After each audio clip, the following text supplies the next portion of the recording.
Un typhon surgit soudainement et submerge une nation entière, engloutissant des villes, tandis que les caméras peinent à saisir l'ampleur du désastre. En août 1975, un typhon nommé Nina frappe la province chinoise du Henan avec une pluie si intense et si persistante que la Terre elle-même semble se dissoudre dans une brume grise. Ce n'est pas simplement du mauvais temps, c'est une crise qui met à l'épreuve un vaste système de barrages construit pour maîtriser les rivières, irriguer les cultures et alimenter les usines en énergie. Le barrage de Banqiao, sur la rivière Ru, et toute une chaîne d'ouvrages voisins forment une barrière de béton et de terre censée protéger une campagne densément peuplée contre les crues.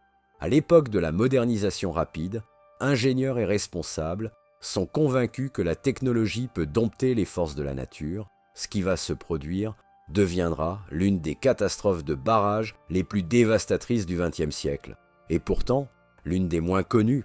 Après la fondation de la République populaire de Chine, le gouvernement lance un vaste programme pour transformer l'utilisation de l'eau et des terres. Les barrages ne sont pas seulement des infrastructures, ils sont des symboles de modernité. Ils représentent l'idée qu'un immense pays peut progresser vers l'abondance alimentaire, l'électrification et la sécurité économique. Le barrage de Banqiao et les ouvrages voisins sont conçus pour stocker l'eau des crues, réguler le débit des rivières et alimenter des turbines reliées au réseau électrique et au système d'irrigation. Sur le papier, le projet paraît solide, redondance technique, instruments de mesure précis et un réseau intégré capable de résister à une tempête violente. Mais dans la réalité, l'exécution est loin d'être parfaite. La maintenance est irrégulière, certaines pièces s'usent et les systèmes d'alerte atteignent rarement les villages isolés du Henan rural.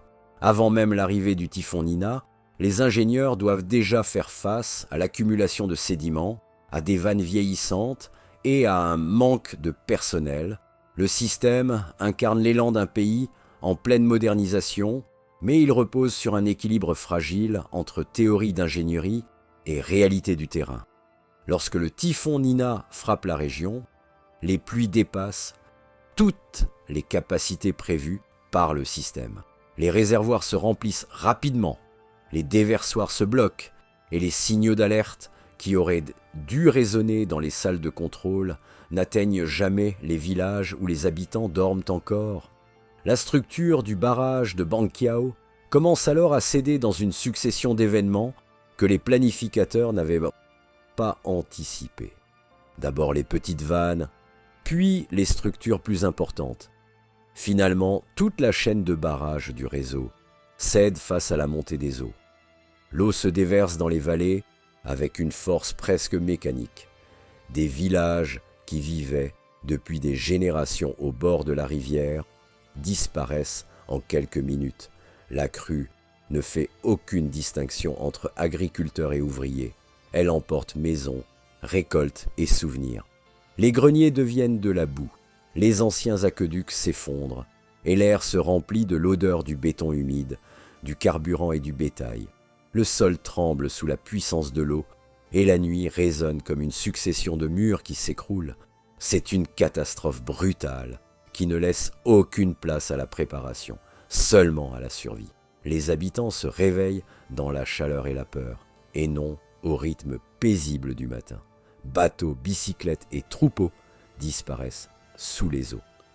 Beaucoup de personnes ne reverront jamais leurs proches. La crue ne traverse pas seulement rivières et vallées, elle s'infiltre dans la mémoire collective, effaçant maisons, écoles et cimetières, comme si une région entière avait été mise en silence. Les équipes de secours avancent sur des routes détruites, confrontées aux débris, aux maladies et à un air saturé d'eaux usées. Le paysage devient gris et jaunâtre, imprégné de l'odeur du bois détrempé, de la terre écrasée et de l'eau stagnante. Dans les jours qui suivent, les autorités et les médecins manquent de médicaments, d'eau potable et de carburant, et la météo ne leur accorde aucun répit. L'ampleur de la catastrophe dépasse la capacité de réaction des autorités, et le coût émotionnel se mesure autant dans les vies perdues que dans les années de deuil, de déplacement et de communautés brisées. Le nombre de victimes devient rapidement un problème politique autant qu'humanitaire. En 1975, le régime protège soigneusement son image de moteur du progrès national, et les chiffres officiels reflètent autant la prudence politique que la réalité. Dans les années suivantes, des chercheurs découvrent des incohérences entre les données météorologiques, les rapports sur les barrages et les archives disponibles. Les estimations varient énormément. Certains parlent de dizaines de milliers de morts, d'autres de plusieurs centaines de milliers. Cette absence de transparence ralentit les efforts de compréhension et de secours.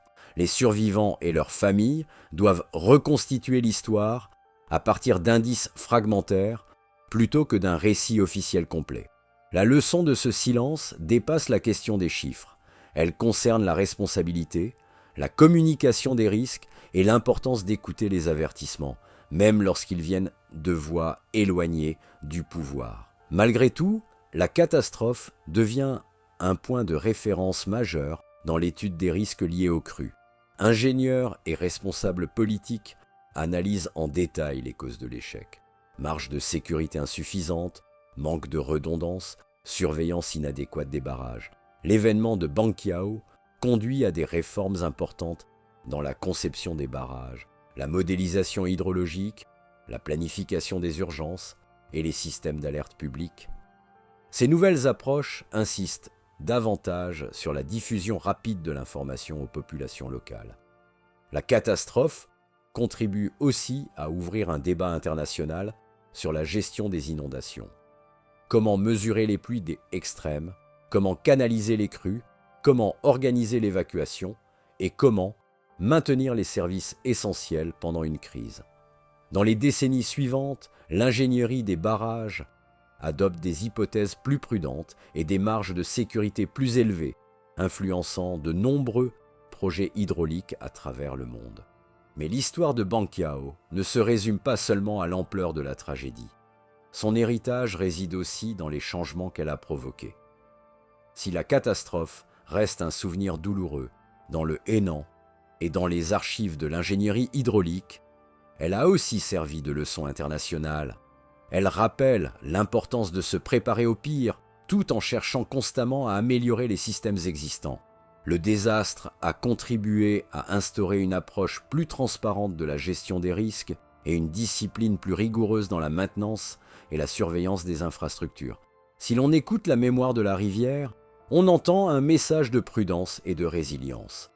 Le progrès technologique reste fragile et doit être protégé par la vigilance, les données et la préparation.